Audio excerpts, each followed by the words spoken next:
नामापि ते च मधुरं मधुरं स्वरूपं कर्मापि ते च मधुरं मधुरा स्मृतिश्च बुद्धिं प्रबोधय प्रभो मधुबोधशक्तिं विद्यां प्रयच्छ परमां परिभावयामि। कोमलं कूजयन् वेणुं श्यामलोऽयं कुमारकः वेदवेद्यं परं ब्रह्म भासतां हृदये मम। कूजन्तं राम रामेति मधुरं मधुराक्षरम् आरुह्य कविता शाखां वन्दे वाल्मीकिकोकिलम्। निगमकल्पतरोर्गलितं फलं शुकमुखादमृतद्रवसंयुतं पिबत भागवतं रसमालयं मुहुरहो रसिका भुवि भावुकाः। तृणादपि सुनीचेन तरोरपि सहिष्णुना अमानिना मानदेन कीर्तनीय सदा हरिः। नारायणाखिलगुरो भगवन्नमस्ते शिवाय नमः शिवलिंगाय नमः। तन्मे मनः शिव संकल्पमस्तु सर्वे भवन्तु सुखिनः। श्री राम जय जय राम।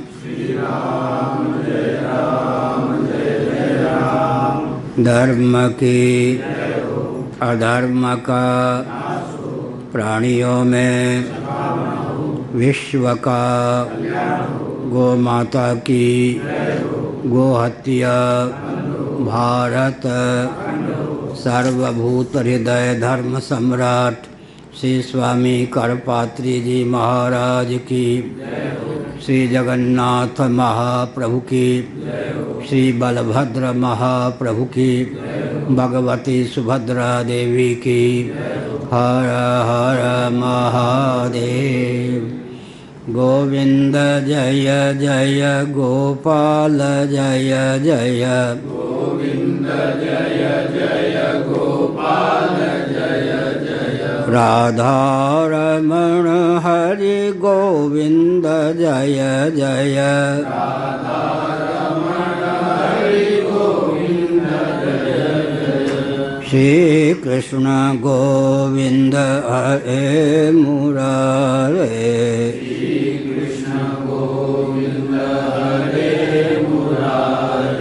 ये नाथ नारायण वासुदेव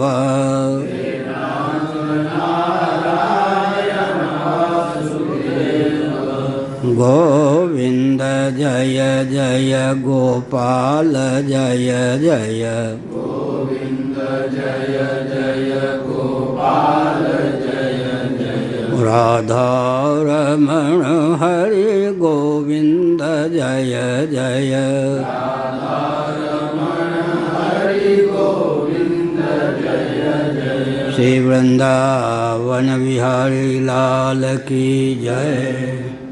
नारायण। श्रीमद्भागवत स्कंद 6 अध्याय 19 पुंसमन व्रत की विधि श्लोक 1 से।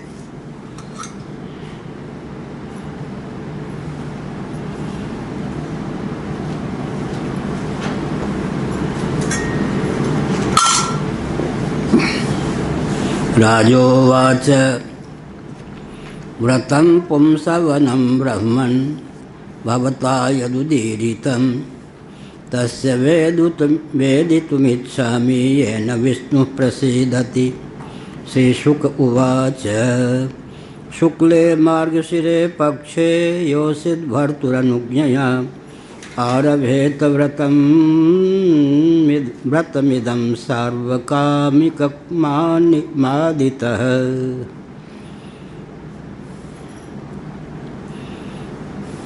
नारायण।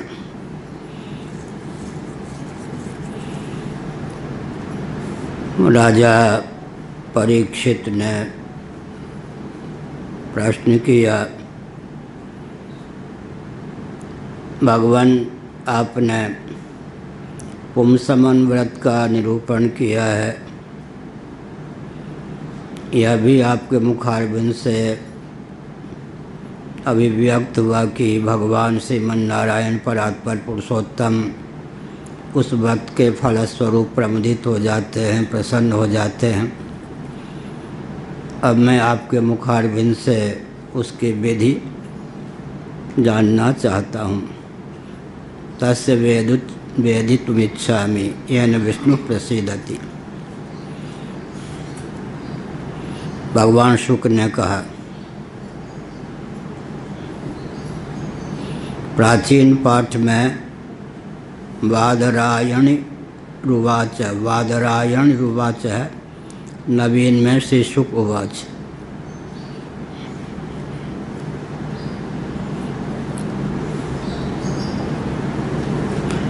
सार्वकामिकमादितः। राजन, यह जो पुंसवन व्रत है सब प्रकार की कामनाओं को पूर्ण करने में समर्थ है। योषिद भर्तुरनुज्ञया, सौभाग्यशालिनी सद्भा स्त्री का दायित्व है यदि वह इस व्रत का अनुष्ठान करना चाहे। भर्तु अनुज्ञया, अपने पतिदेव से अनुमति प्राप्त करे, आज्ञा ले। अनुज्ञया, अनुमति मैं इस प्रकार का व्रत करना चाहती हूँ, यदि आपका अनुमोदन हो। आस्तिक पति अवश्य ही प्रमदित होकर समर्थन करेंगे। अवश्य अवश्य श्रीमन नारायण परात्पर पुरुषोत्तम परमात्मा की आराधना में तेरी प्रीति प्रवृत्ति सराहनीय है। पूर्ण समर्थन है, इस व्रत का आरंभ करो। शुक्ले मार्गशिरे पक्षे, मार्गशीर्ष शुक्ल प्रतिपदा से इस व्रत का आरंभ करना चाहिए। भगवान की विभूतियों में मार्गशीर्ष का वर्णन है। महीनों में मैं मार्गशीर्ष हूँ, इसका बहुत महत्व है। मार्गशीर्ष, उसमें अभी शुक्ल पक्ष में प्रतिपदा से इस व्रत का प्रारंभ करे। आज एक संत का वक्तव्य पढ़ा सन्मार्ग में, शुभस्य शीघ्रम। पवित्र कार्य में मुहूर्त नहीं देखना चाहिए। कोई महंत मंडलेश्वर जी का वक्तव्य आया, तो अपवित्र अशुभ कार्य में मुहूर्त देखना चाहिए क्या? मैं कहीं संकेत नहीं कर रहा, लेकिन मैं एक वैज्ञानिक तथ्य है कि हाँ, झा जी अब प्रसन्न हो गए। वायु तो एक ही है ना, लेकिन शांकर भाष्य में कहा गया पूर्व दिशा की ओर वायु, पश्चिम दिशा की ओर, उत्तर की ओर, दक्षिण की ओर, आग्नेय आदि कोण की ओर हवा चले तो हवा एक होने पर भी उस दिशा का प्रभाव पड़ता है नहीं? दिक् का प्रभाव वायु पर पड़ता है नहीं? पड़ता है, अवश्य पड़ता है। काल का प्रभाव पड़ता ही, ऋतु वायु पर काल का भी प्रभाव पड़ता है। वस्तुअंतर का भी प्रभाव पड़ता है। श्मशान की आग को छू करके, उसके दुर्गंध को छू करके हवा निकले तो श्मशान में जाने पर भी व्यक्ति नहाने पर पवित्र होता है। अच्छा, श्रीमद् भागवत के एकादश स्कंद में कहा गया है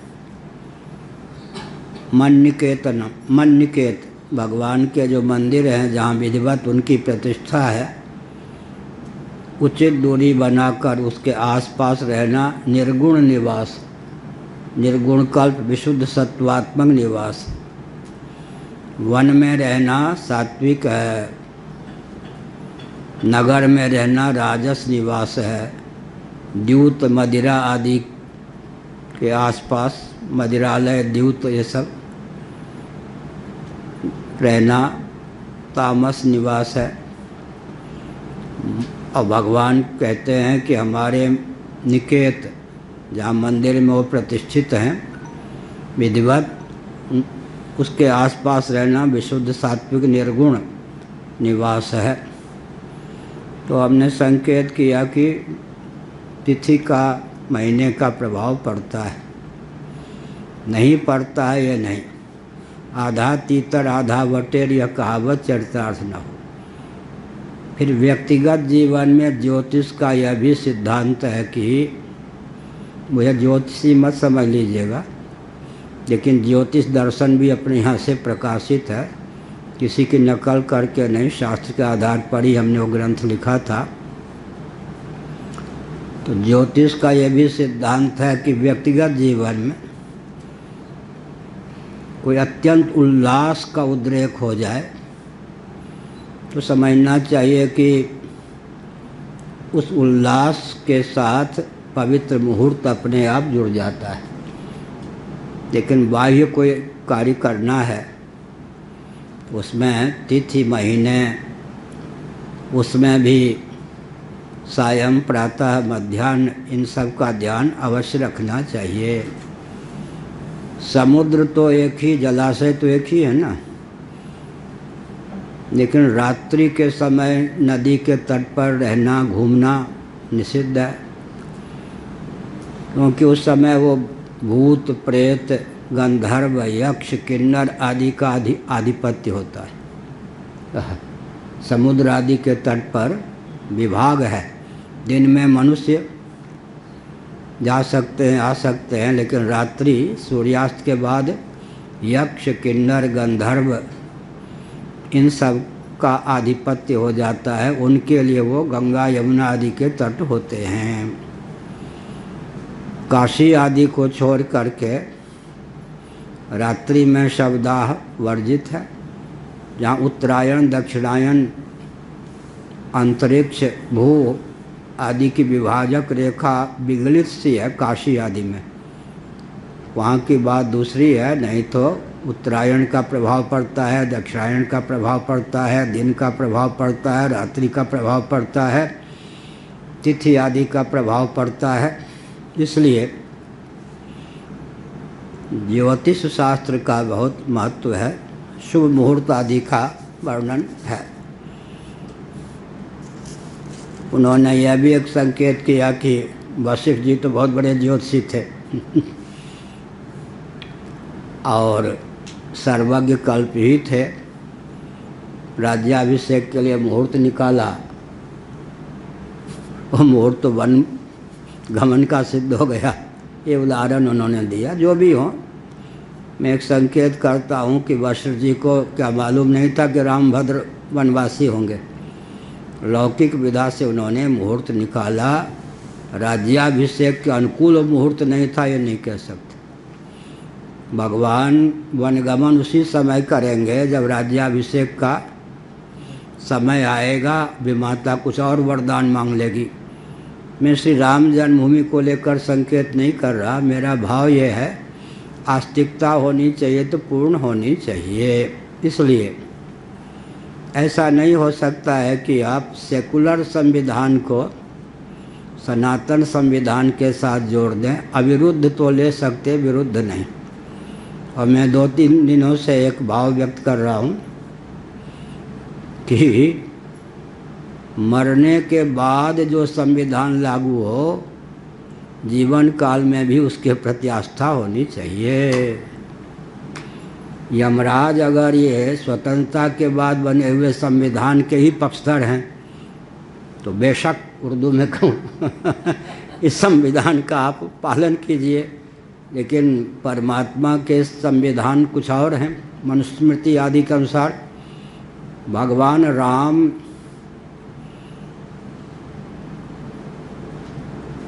जी के लीला काल के पूर्व मनुस्मृति की रचना मान्य है।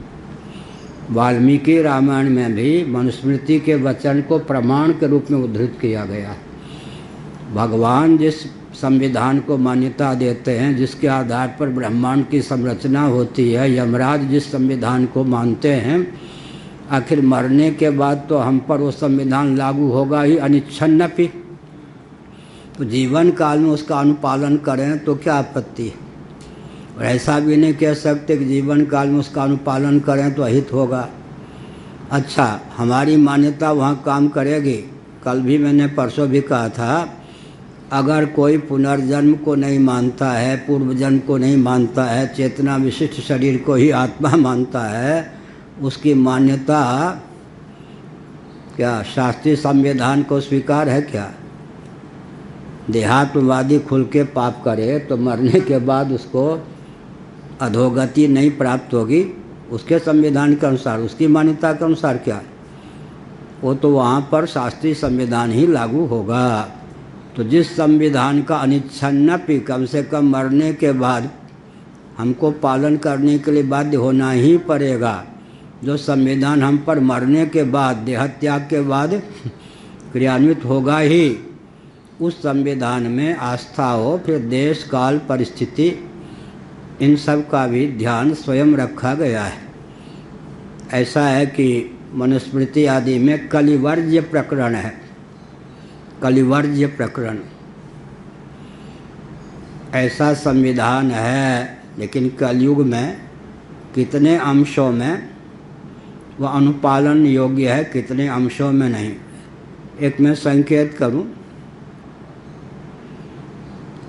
लोगों की एक धारणा हो गई है कि कलयुग में छूट अधिक, लेकिन मनुस्मृति आदि के पढ़ने पर यह धारणा निरस्त हो जाती है। कलिवर्ज्य प्रकरण, कलिवर्ज्य प्रकरण जो है उसमें एक संकेत है, कलयुग में पतन शीघ्र हो सकता है। कुछ ऐसे नियम हैं जो अन्य युगों की अपेक्षा कलयुग में कठोर हैं, इधर लोगों का ध्यान नहीं जाता। कुछ ऐसे नियम हैं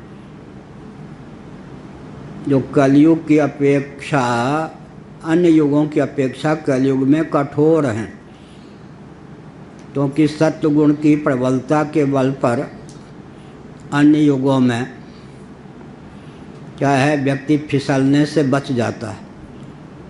लेकिन कलयुग में जैसे जहाँ कोई समतल जमीन है वहाँ पर चलने के लिए अधिक विधि विधान नहीं होंगे, लेकिन जब ऊपर नीचे गड्ढा आदि है, कटीली भूमि है, पथरीली भूमि है, तो वहाँ पर कठोर नियम होंगे या मृदु नियम होंगे। इसीलिए लोगों को यह भी भ्रम है कि कलयुग के नाम पर सब छूट है। नहीं, कलयुग के नाम पर कहीं कहीं अन्य युगों की अपेक्षा अधिक कठोर अधिनियम भी है, उसके साथ मनोविज्ञान भी है, दार्शनिक सिद्धांत भी है। तो मैंने एक संकेत किया कि मार्गशीर्ष, मासानाम मार्गशीर्षोस्मि, मार्गशीर्ष महीने का बहुत महत्व है। उसमें भी शुक्ल पक्ष, कृष्ण पक्ष, शुक्ल पक्ष, भले ही दक्षिणायन है लेकिन मार्गशीर्ष का महत्व, दक्षिणायन में मार्गशीर्ष का महत्व बहुत है। शुक्ल पक्ष, कृष्ण पक्ष का भी महत्व है। इस पर गीता के 8वें अध्याय के आधार पर बहुत शास्त्रार्थ है। भीष्म जी ने इच्छा मृत्यु का समादर किया, उनके पिताजी ने उन पर प्रमुदित होकर एक वरदान दिया, जब तुम चाहोगे तभी शरीर छोड़ सकोगे, इच्छा मृत्यु। पिताजी के एक ऐसे कार्य का संपादन किया बिना आज्ञा के ही, जिस कार्य का संपादन हो जाने पर पिताजी बहुत प्रमुदित हुए। विवाह से अपने को वंचित कर लिया, नैष्ठिक ब्रह्मचारी का व्रत ले लिया, विधिवत अंतिम सांस तक उसका पालन करने का व्रत ले लिया, देवव्रत। भीष्म प्रतिज्ञा के कारण भीष्म, बचपन का नाम देवव्रत। देवव्रत नटवर पैदा कर, निराला जी की कविता, देवव्रत नटवर पैदा कर। हे प्रभु, आप भीष्म जैसे नटवर, श्री कृष्ण जैसे छैल छबीले लाडलों से भारत को भूषित कीजिए, निराला जी ने। तो हमने क्या संकेत किया, माघ शुक्ल अष्टमी, फिर मध्याह्न काल में पुष्य नक्षत्र में भीष्म जी ने देह त्याग किया। क्या अर्थ हुआ, सरसैया पर जब आसीन हो गए, कई दिनों तक, महीने तक, उस पर भी हमारा ज्योतिष पर विचार है कि वहाँ जितने दिन लिखा है उसकी पूर्ति कैसे हुई। भीष्मोत्क्रांति, गीता जयंती भीष्मोत्क्रांति नामक ग्रंथ में तो हमने एक संकेत किया कि इतने समय तक सैया पर आसीन होकर कष्ट झेलते रहे, उसी समय देह त्याग कर देते। दक्षिणायन में तो मार्ग शुक्ल एकादशी तिथि से युद्ध प्रारंभ हुआ था और 10वें दिन के युद्ध में धराशायी किए गए थे कौन, भीष्म जी।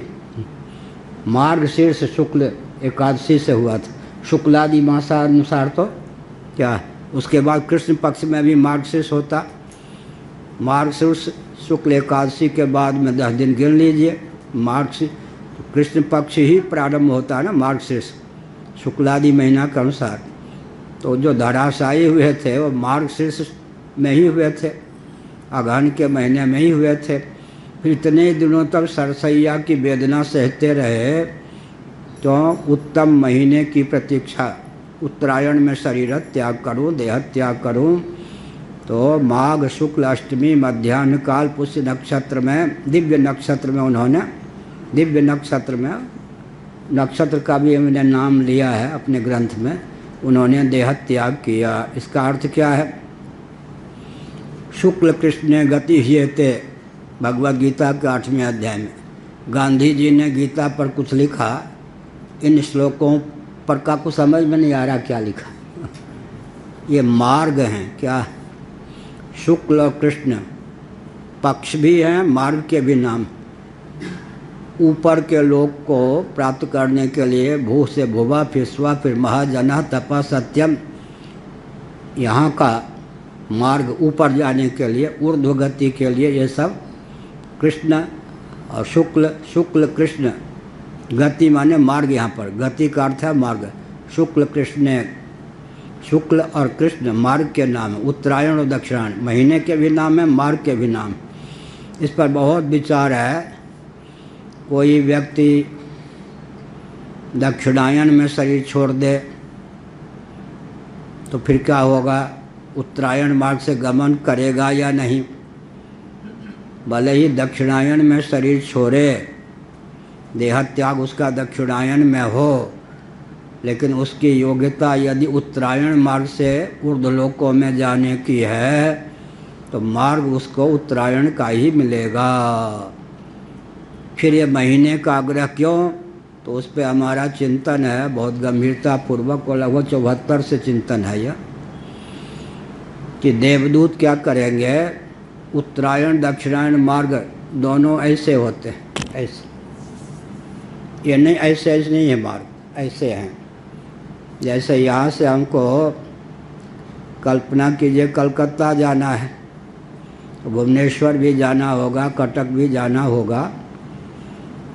कटक तक जाने के बाद, कटक तक जाने का बल और वेग जिसके पास है, टिकट है रेल आदि में, वहीं तक जा सकता है, मार्ग नहीं बदलेगा। मार्ग में है क्या, कौन सा स्टेशन कहाँ तक, कौन सा स्टेशन कहाँ तक। इसी प्रकार से भुवा स्व तक तो एक ही मार्ग होगा, मार्ग एक ही होगा, लेकिन स्व लोक तक जिसकी क्षमता है ऊर्ध्वगमन की, उसको आगे का मार्ग रोक दिया जाएगा। उसके पुर्यष्टक से जीव कला में वो बल और वेग नहीं कि आगे भी जा सके, यह नियम है।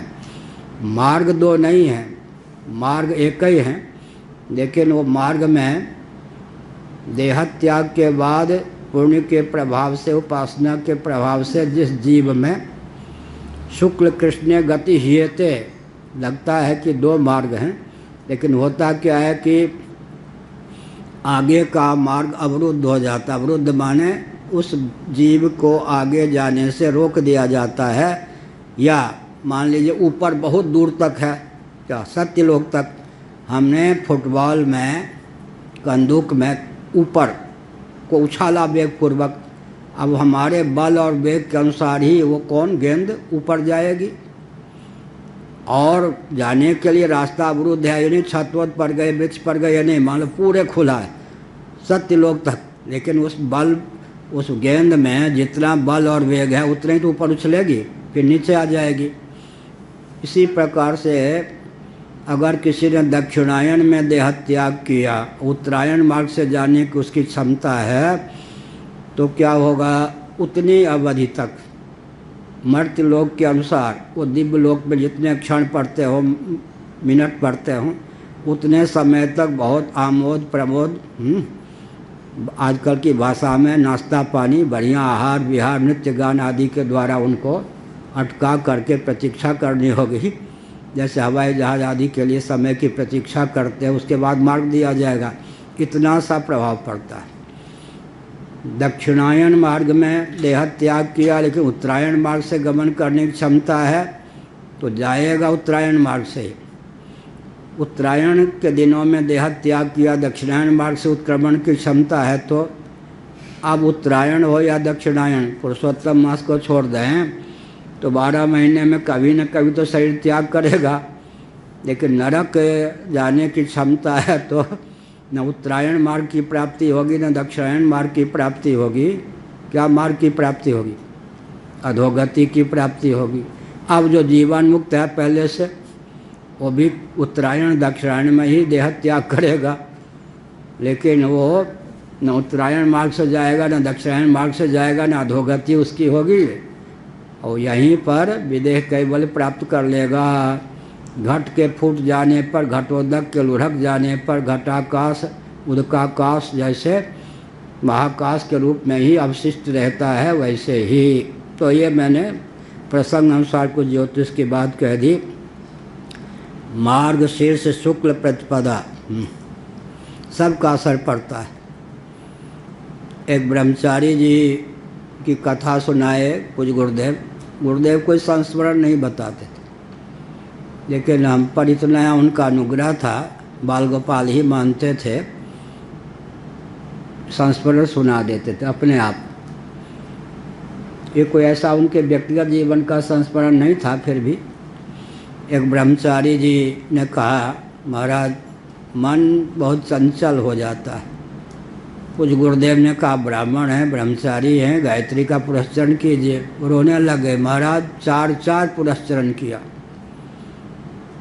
महाराज ने कहा, 4 पुरस्चरण गायत्री का किया? हाँ महाराज, विधिवत। फिर भी मन चंचल है। महाराज ने एक क्षण रुक के कहा, अच्छा ये बताइए ब्रह्मचारी जी, आपका जनेऊ कब हुआ? महाराज आपने भूल पकड़ ली। मैं क्या करता, जब व्रात्य संज्ञा हो गई थी तब जनेऊ। व्रात्य संज्ञा माने ब्राह्मण क्षत्रिय वैश्य के यज्ञोपवीत की अवधि बीत जाने पर यज्ञोपवीत हो। बिहार में तो कहते बहुजन हुआ, विवाह के समय जनेऊ कर दिया। 5 वर्ष की आयु सबसे उत्तम आयु है ब्राह्मण के यज्ञोपवीत की। फिर 8 से लेकर 16 वर्ष तक अधिकतम आयु 16। ये 11 से 22 क्षत्रिय, 12 से 24 वैश्य की आयु है। बहुत तेजस्वी ब्राह्मण बालक चाहिए तो 5 साल में यज्ञोपवीत कर दे। उधर और विधान है क्षत्रिय। तो व्रात्य संज्ञा हो गई थी तब महाराज मेरा जनेऊ हुआ। तो महाराज ने कहा कि कीर्तन राम राम करते, भगवान का भजन करते रहे। आपकी चंचलता का मूल कारण है समय पर यज्ञोपवीत न होना। अब लो, ये सब कितना तथ्य होता है। क्या देश अपना कितना प्रभाव डाल देता है, ये तो वैज्ञानिक ढंग से है ना। अरे केसर यहाँ थोड़े हो सकते, अधिक से अधिक हिमाचल में उपजाने लगे हैं लोग। केसर यहाँ थोड़े हो सकते। इसका मतलब क्या है, भूमि का प्रभाव पड़ता है या नहीं? देश का भूमि का प्रभाव ना, देश का प्रभाव, काल का प्रभाव, सब प्रभाव पड़ता है। तो वस्तु को आप मानते हैं और देश काल को नहीं मानेंगे, संभव नहीं है। एक सिद्धांत है कि किसी भी वस्तु की उत्पत्ति होगी किसी न किसी क्षण में होगी, किसी न किसी स्थान में होगी।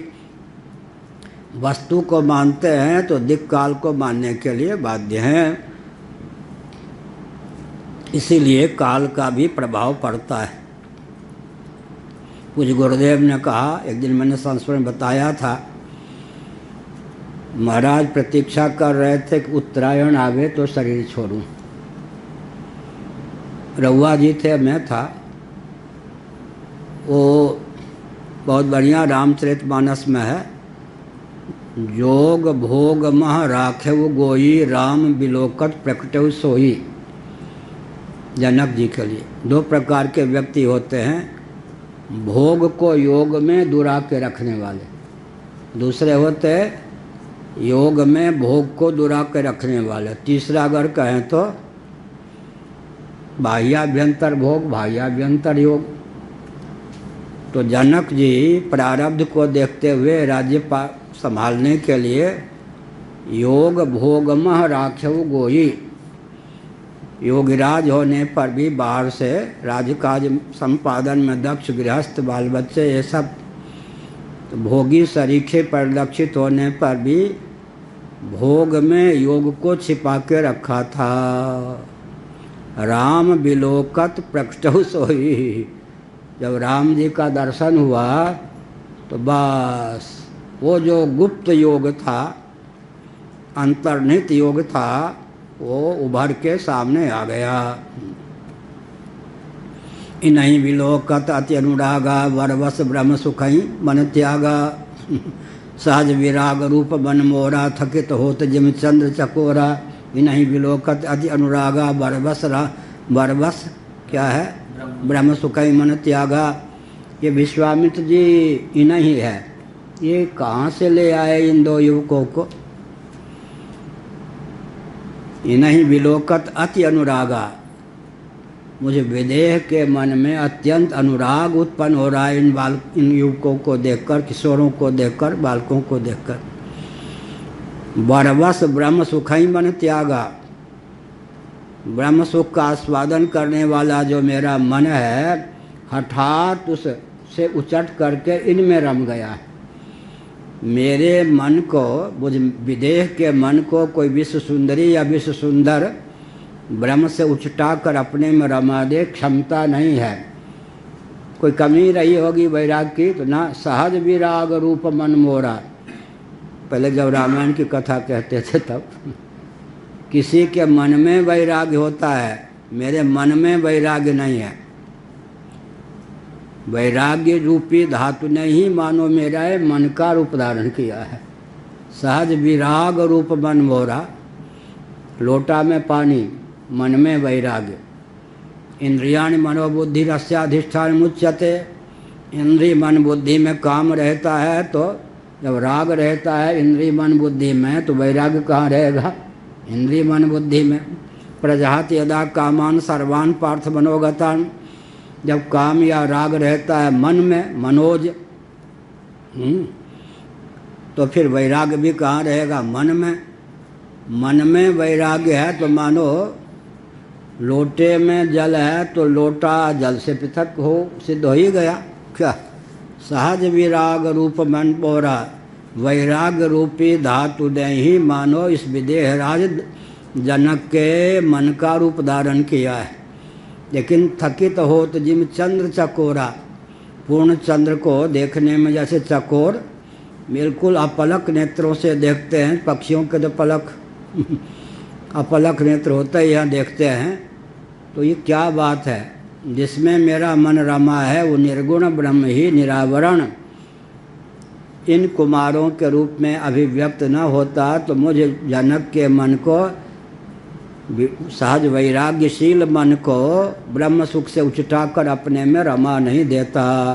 तो मेरे पास कसौटी है, जिसमें मेरा मन रमा है वही यह वे हैं। विद्या योग से वही राम के रूप में अभिव्यक्त हुए हैं। तो विश्वामित्र जी ने संकेत किया कि आप भूल नहीं कर रहे, मेरे मन की भी यही स्थिति। इसका अर्थ क्या हुआ? इसका अर्थ यही हुआ कि देश काल भी, वस्तु भी, सबका प्रभाव पड़ता है। इसलिए तिथि आदि का प्रभाव पड़ता। मैंने कहा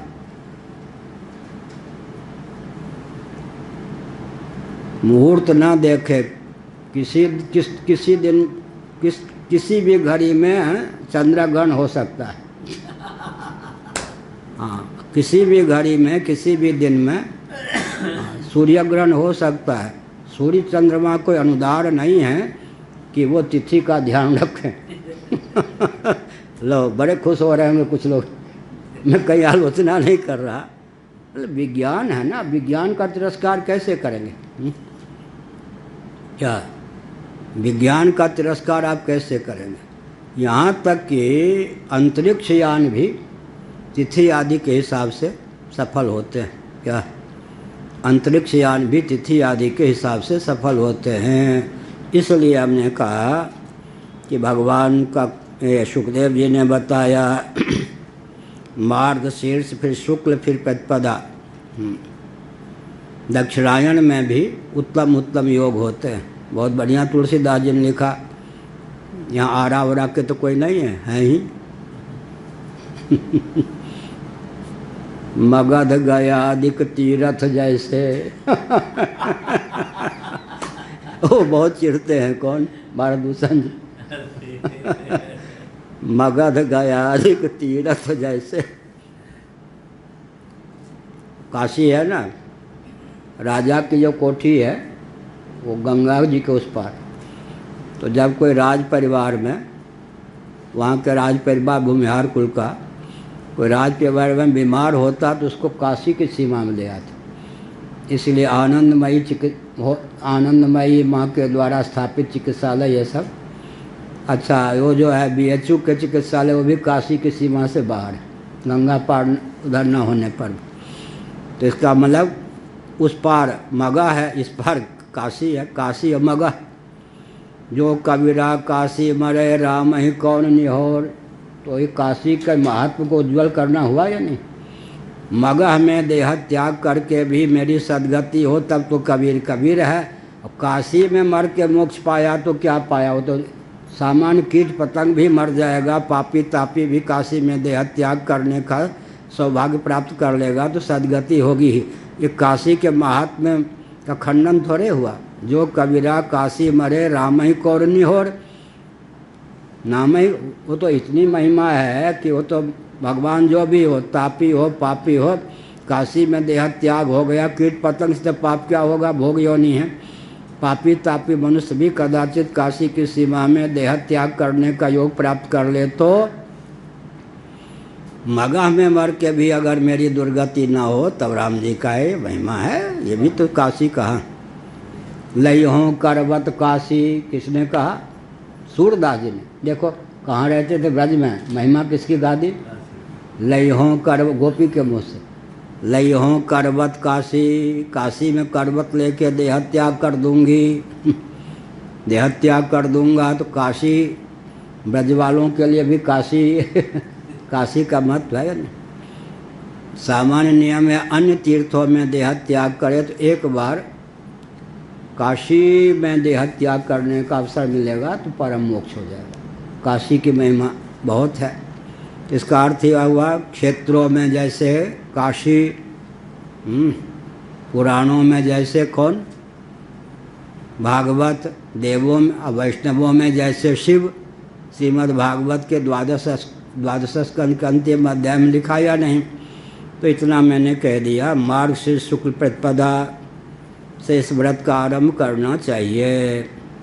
तो मगध में भी कौन कौन है?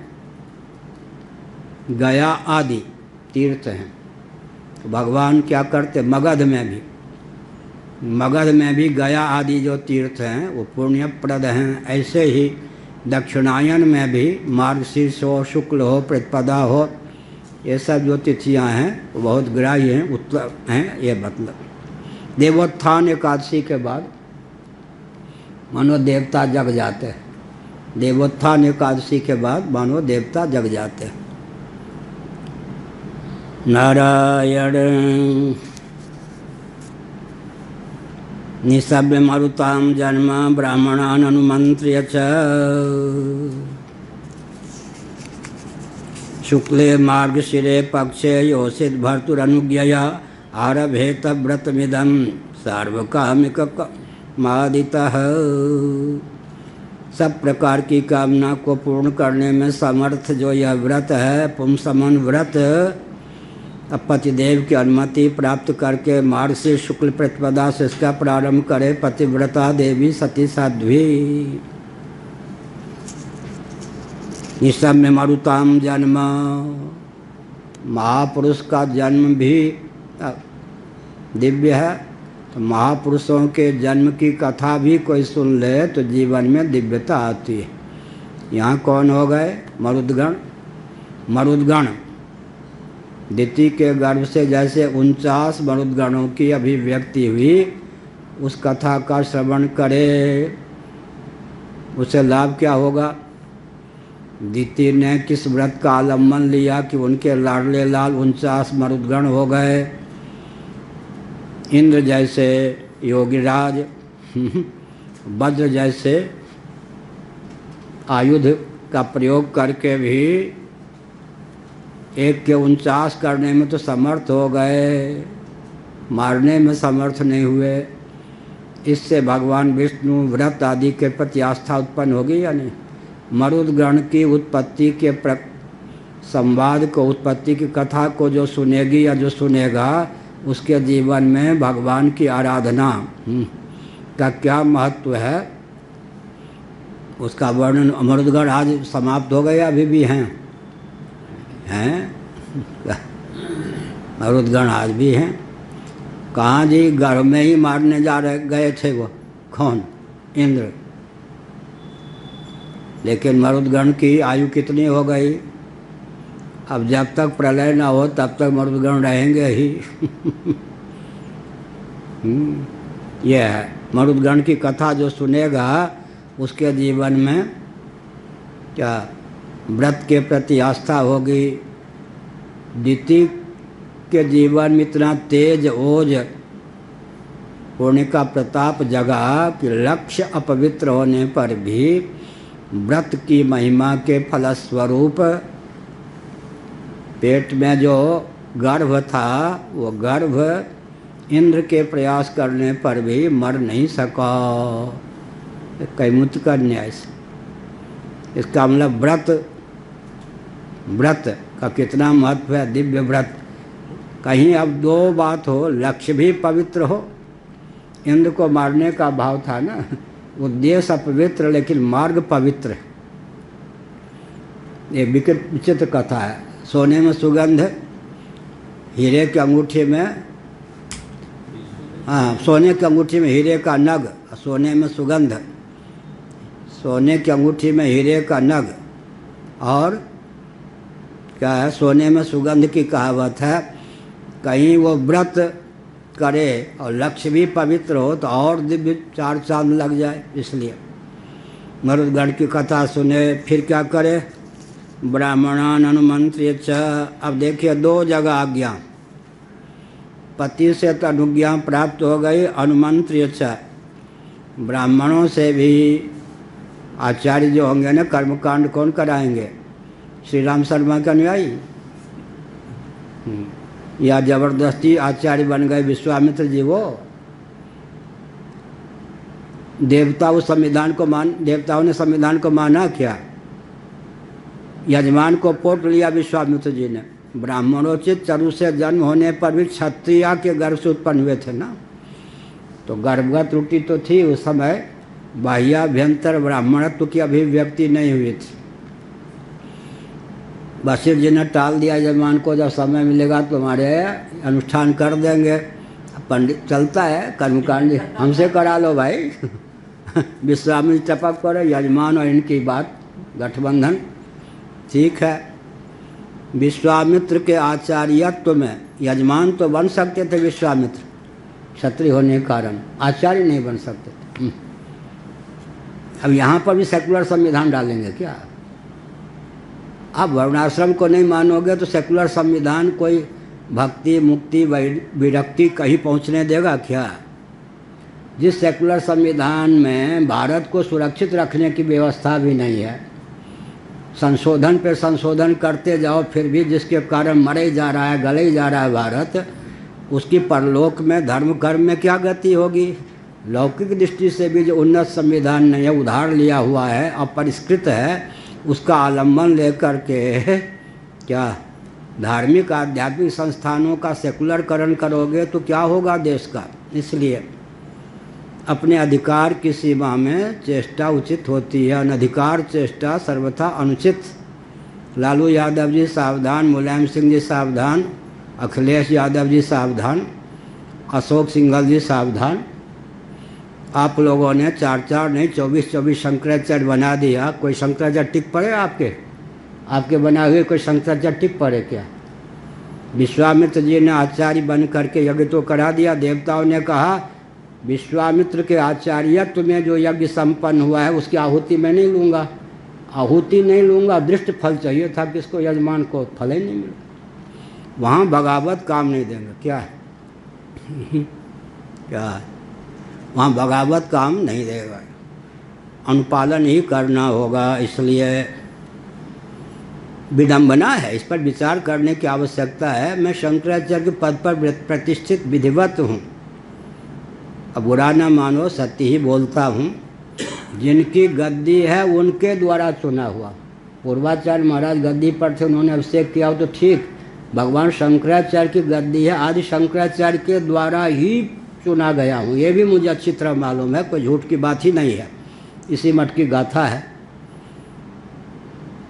71 की बात होगी। अब आप 25 नकली बना लो, कोई टिकेंगे क्या, नहीं टिक सकते। इसलिए जब मैं प्रधानमंत्री नहीं बनाता, मुख्यमंत्री नहीं बनाता, तो लालू यादव जी, मुलायम सिंह जी, उनके पुत्र जी को कहाँ से अधिकार मिला किसी आतंकवादी को 4-4 पीठ के शंकराचार्य बना के या किसी पीठ का शंकराचार्य बना के घुमावें। अगर भारत का संविधान और शासन ठीक होता तो अपराध है या नहीं, इससे बढ़कर अपराध क्या होगा। शंकराचार्य मुख्यमंत्री प्रधानमंत्री नहीं बनाते, वो अपनी सीमा में रहते हैं। आपको शंकराचार्य बनाने का अधिकार किसने दे दिया।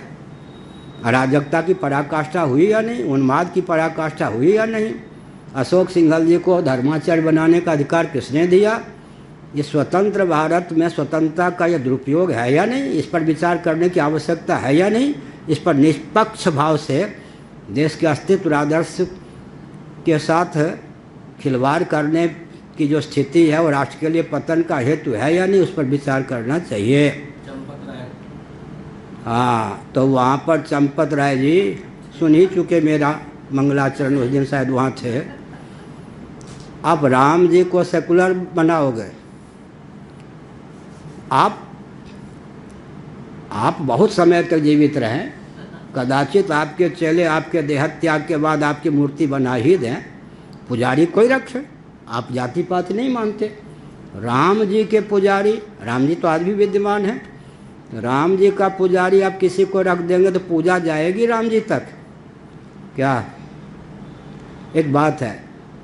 अच्छा, एक विचित्र बात है, रथकारेष्टि अगर ब्राह्मण करेगा तो रथकारेष्टि में बढ़ई ही अधिकृत हैं, वहाँ ब्राह्मण यज्ञ कराएगा। रथकारेष्टि यज्ञ यजमान नहीं बन सकता ब्राह्मण भी। हर कार्य में ब्राह्मण भी अधिकृत नहीं, हर कार्य में क्षत्रिय भी अधिकृत नहीं, हर कार्य में वैश्य भी अधिकृत नहीं।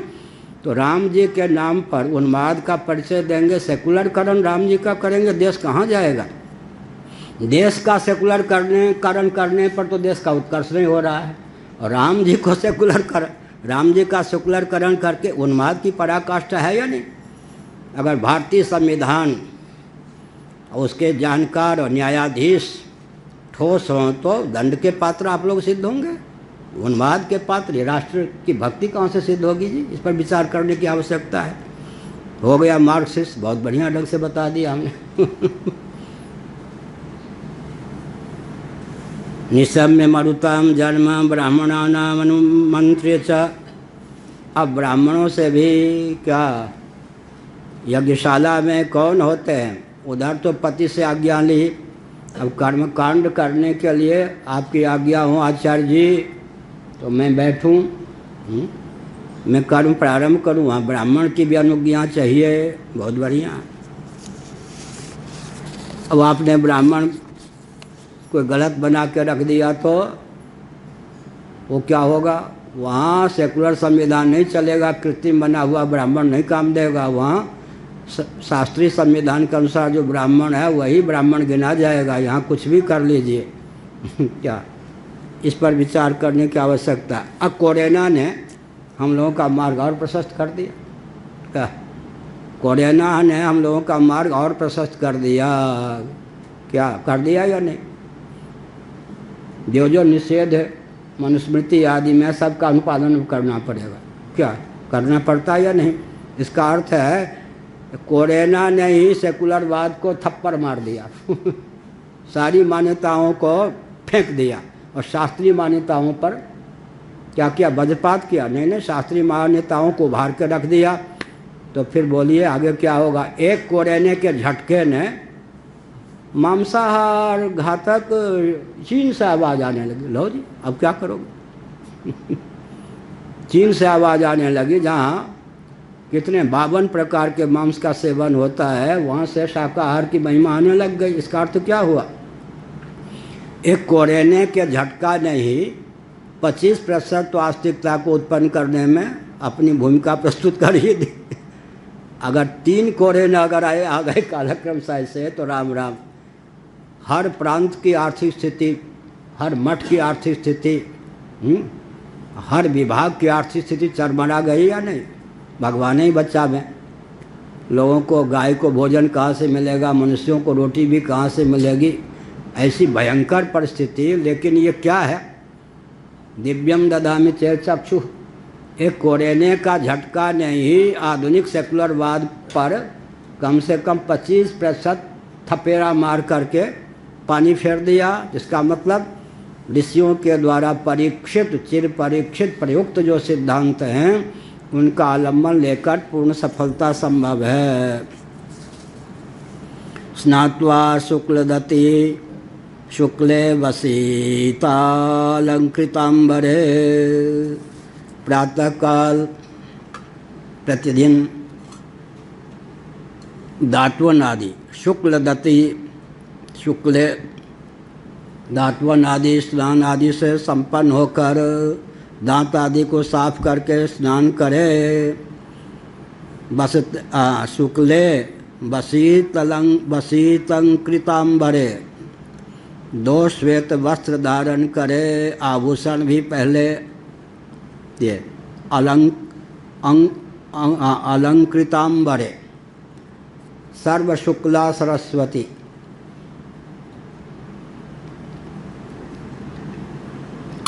प्रायः देवियों में एक मान्यता होती है कि सौभाग्यवती साध्वी सधवा को शुक्ल वस्त्र नहीं पहनना चाहिए, अलग अलग। लेकिन सर्व शुक्ला सरस्वती, सरस्वती रह शुक्ल, यहाँ रेशमी आदि 2 श्वेत वस्त्र धारण करे, यहाँ लिखा है। शुक्ले और क्या करे? आभूषण इत्यादि से अपने श्री विग्रह को सजावे। पूजयेत प्रातराशात प्राक, जलपान आदि जलख्या आदि के पहले ही भगवान की आराधना पे बैठ जाए, खाने आदि की बात ही छोड़े। भगवंतम श्रिया सह, लक्ष्मी के सहित भगवान श्री नारायण की पूजा प्रारंभ करे। इतनी विधि पतिदेव की अनुमति प्राप्त करे। एक क्यों अनुमति प्राप्त करे? 1 साल का व्रत लेगी, 1 साल से कुछ अधिक, प्रतिपदा को प्रारंभ करेगी अमावस्या को जाके। तो कम से कम 1 साल का व्रत है। उसमें रजोधर्म इत्यादि भी होना ही है।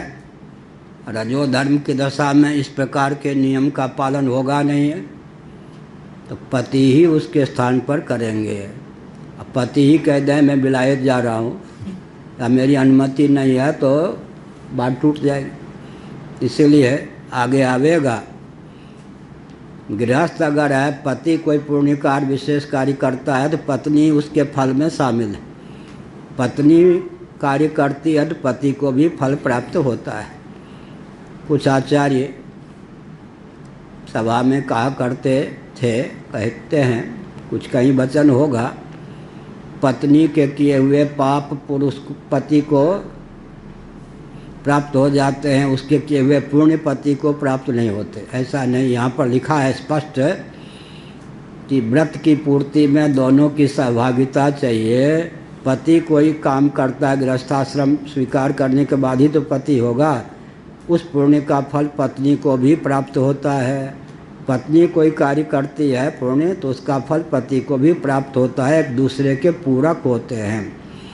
और पत्नी जब अपवित्र दशा में हो जाए तो उसके बदले कौन व्रत का पालन करे? पति करे, आगे आएगा। इसलिए पति की अनुमति आवश्यक है। पूजयेत प्रातरासात प्राक, चाय वाय न पिए, बिस्कुट आदि न खाए। श्रिया सह भगवंतम, भगवान श्री नारायण के सहित लक्ष्मी जी की पूजा करे, आराधना करे। अब आगे प्रार्थना। अलम ते निरपेक्षाय पूर्ण काम नमोस्तुते, महाविभूति पतये नमः सकल सिद्धये। यथा त्वं कृपया भूत्या तेजसा महनौजसा, जुष्ट ईश गुणैः सर्वैस्ततोऽसि भगवान् प्रभुः। विष्णुपत्नी महामाये महापुरुषलक्षणे, प्रिये था मैं महाभागे लोकमातर नमस्तुते, नमोस्तुते। धन की प्राप्ति, रिद्धि सिद्धि की प्राप्ति प्रार्थना करे। निरपेक्षाय पूर्ण काम नमोस्तुते। भगवान कौन है? निरपेक्ष। निरपेक्ष कौन होगा? परिपूर्ण होगा, वही तो निरपेक्ष होगा। क्या निरपेक्ष कौन होगा? अपेक्षा रहित, पूर्ण काम होगा, आत्म काम होगा, वही तो निरपेक्ष होगा। नहीं तो कुछ न कुछ तो चाहिए। पूर्ण काम, जिनकी कोई कामना शेष नहीं है, भगवान ही है। नमोस्तुते ये कहा। अलम, अलम पर्याप्त, माने परिपूर्ण है। क्या हुआ? षडैश्वर्य संपन्न है। भगवान षडैश्वर्य संपन्न है, सच्चित आनंद स्वरूप है। न मृत्यु है, न जड़ता है, न दुख है, और ऐश्वर्य सब के सब भरपूर हैं। ऐश्वर्य का नाम आगे आएगा। विष्णु पुराण में षडैश्वर्य का वर्णन है, यहाँ भी है, उपनिषदों में भी है। शब्द में अंतर होने पर भी तात्पर्य में कोई अंतर नहीं है।